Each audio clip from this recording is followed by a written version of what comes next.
世界各地的莲友们，大家新年快乐！阿弥陀佛！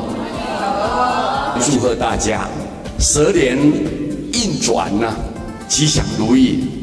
更重要的是，希望大家道心不退，大家法体康泰，而且60吉祥，能够随心满愿。我希望我们全世界的这些念佛的莲友们，大家在蛇年当中一定要记得师父深深的祝福你们和乐安康。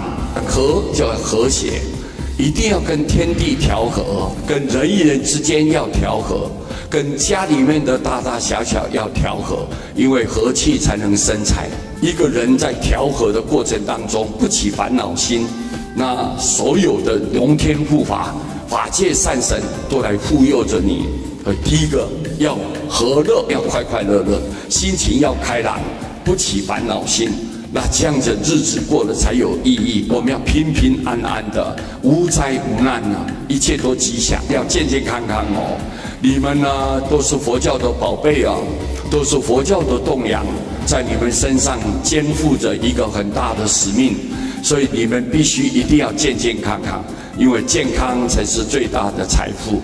师父要祝福你们大家，蛇年迎祥瑞，信众纳百福我们深深的祝福大家，阿弥陀佛。